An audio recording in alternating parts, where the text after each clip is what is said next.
Hello students, so welcome again. I am Professor Dilip Jigyasi from SIRT, the SAGE Group Bhopal. Again I will welcome you on another lecture on isometric projection. This time I have taken a problem, very interesting problem on isometric projection. That will be frustum of a cone. That will be one of the very important problem according to the point of view of RGPV examination, as you are going to appear in the RGPV examination. And this question will be asked multiple times in the RGPV exam if you look from the old papers. I mentioned that will be in 2006, but after that multiple times the same question will be repeated. The problem will be like this: draw the isometric projection of the frustum of a cone, base diameter 50 mm, top diameter 25 mm and height 60 mm long. As a student, you know that frustum of cone means when we will cut a cone parallel to the base, the lower part will be known as frustum of a cone. Base diameter means lower base will be 50 mm, upper base, that is top, that will be 25 mm and the height will be 60 mm. तो student, जैसा आप देख रहे हो, मैं आपसे एक isometric projection की बहुत अच्छी सी प्रॉब्लम डिस्कस करने वाला हूँ. That will be problem on frustum of a cone. Cone का फ्रस्टम आप जानते हैं, अगर हम किसी कोन को पैरेलल टू बेस कट करते हैं तो जो लोअर पार्ट बचता है that will be known as frustum of a cone. Dimension कुछ ऐसा दिया हुआ है मुझे कि कोन का लोअर बेस 50 mm डायमीटर है और अपर बेस, जिसको टॉप बोल सकते हैं आप, दैट इज 25 mm डायमीटर और उसकी हाइट 60 mm है. ये कोन की हाइट नहीं है, किसकी हाइट है? फ्रस्टम की. अब अगर आप याद करें, if you remember, then in isometric projection we normally use two methods. One will be known as box method and second will be known as offset method. If you remember, in last time when I have solved a problem on the frustum of a hexagonal pyramid, I have used box method. In box method, what we will do, we will draw a box of maximum possible size and inscribe inside the box the solid given to us. But this time I am going to use another method, that is known as offset method. So you know that the two methods will be box method and this time I am using offset method.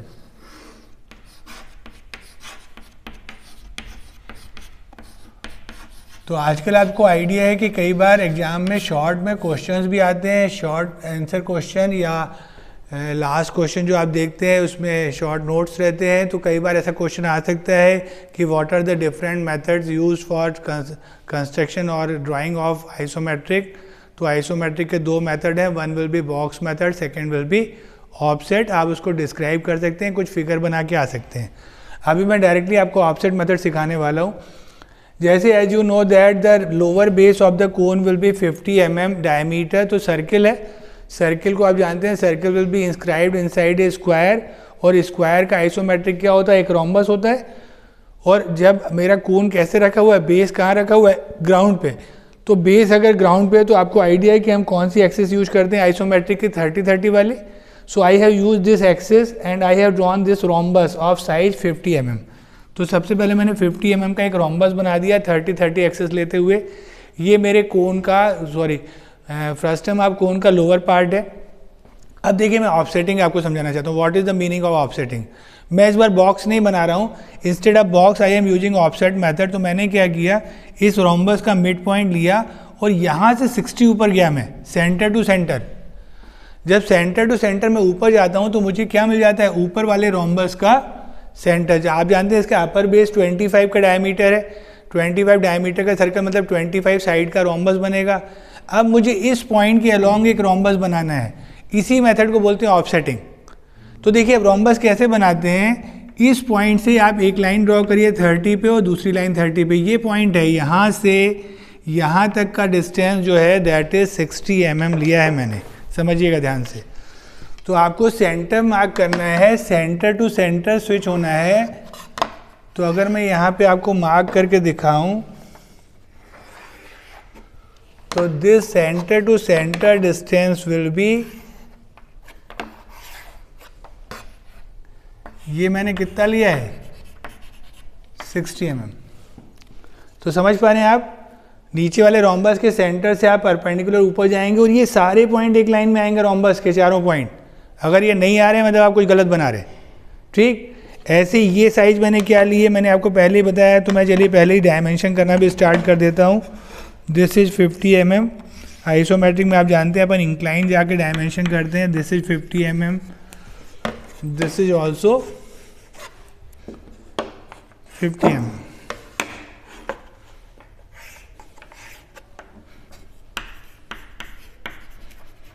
इसके बाद मैं ऊपर गया, जैसे मैंने बताया कि इस पॉइंट से मुझे 30 पे एक लाइन बनानी है, 30 पे एक लाइन बनानी है। अब हमारा रोम्बस किस साइज का है, 25 का। 25 का हाफ कितना हुआ, 12.5। तो 12.5 इधर मूव करिए, 12.5 इधर मूव करिए, ऐसे ही 12.5 इधर मूव करिए और 12.5 इधर मूव करिए। और उसके बाद इन दो पॉइंट से इसके पैरेलल लाइन और इन दो पॉइंट से इसके पैरेलल लाइन बनाइए। तो जो रोम्बस बनेगा, this will be a rhombus of 25। ये 25 का रोम्बस बन गया। This is 25 mm, this is also. तो इस बार मैंने बॉक्स नहीं बनाया, नहीं तो बॉक्स में क्या होता है, मैं ऊपर जाके बॉक्स बनाता, इसी साइज का एक रोम्बस बनाता, फिर रोम्बस के अंदर एक रोम्बस बनाता, डबल मेहनत करता। तो मैंने डायरेक्टली ऑफसेटिंग से एक ऊपर रोम्बस बना लिया। इसके बाद आप जानते हैं, now we are going to use the 4 centre method. 4 centre method में अपन क्या करते हैं, we will mark the mid point of the rhombus. तो इस रोम्बस के ऑलरेडी 4 मिड पॉइंट ऑलरेडी आप ध्यान से देखें तो मार्क्ड हैं। इसके बाद मुझे क्या करना है, जो शॉर्टर डायगोनल है इससे इन पॉइंट्स को मैच करना है। आपको याद है 4 सेंटर मेथड में, फिर से आपको दिखा रहा हूँ। 4 सेंटर मेथड में हम क्या करते हैं कि रोम्बस के शॉर्टर डायगोनल के कॉर्नर से अपन अपोजिट साइड के मिड पॉइंट्स को मार्क करते हैं। जब आप मिड पॉइंट्स को मार्क करते हैं तो आपको सेंटर्स मिलने स्टार्ट होते हैं। Centre number 1, centre number 2, centre number 3 and centre number 4। कौन सा मेथड यूज कर रहा हूँ मैं, that is known as 4 centre method. तो 4 सेंटर मेथड से हम बनाएंगे एलिप्स, जो कि किसका आइसोमेट्रिक होता है, सर्किल का। फिर एक चीज़ और समझिएगा, यहाँ प्रोजेक्शन बोला गया। Projection means you have to use the isometric scale, that is 9/11 of the actual. तो मैं 50 की जगह कितना लूँगा, 9/11 ऑफ 50। 25 की जगह कितना लूँगा, 9/11 ऑफ 25। ऐसे 60 विल बी 60 इंटू 9/11, पर यहाँ मैं 60 लिखूँगा। You know that in isometric projection the length will be reduced in the proportion 9:11।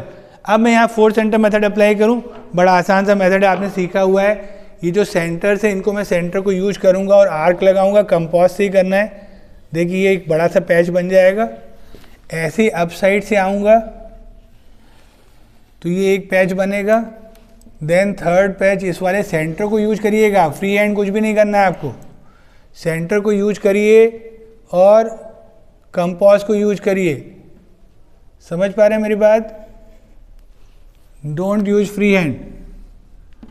ये देखिए अपर पार्ट बन गया। ऐसे ही लोअर पार्ट पे भी आता हूँ मैं। In the lower part also again we will use the 4 centre method.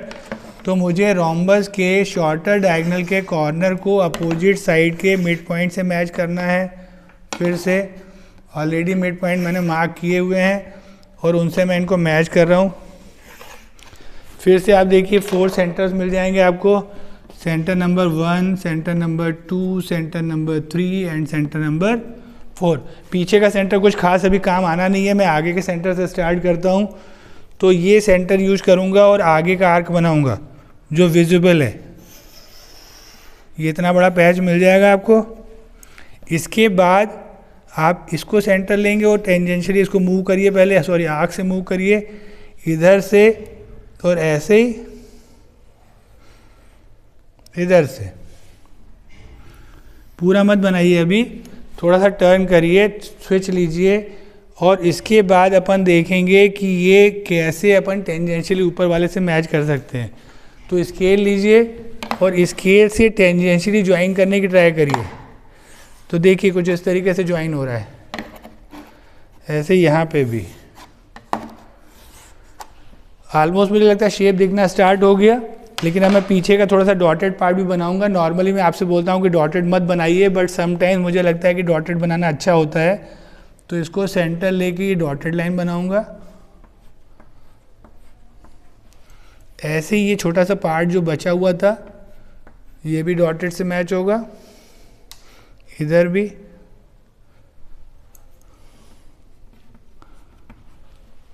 देखिए कैसा दिख रहा है. So this is the frustum of a this is the isometric projection of the frustum of a cone. मुझे लगता है one of the easiest method है. आप ड्रॉ कर पाएंगे, अच्छे से नीटली ड्रॉ करिए. Very important for examination point of view. Thank you.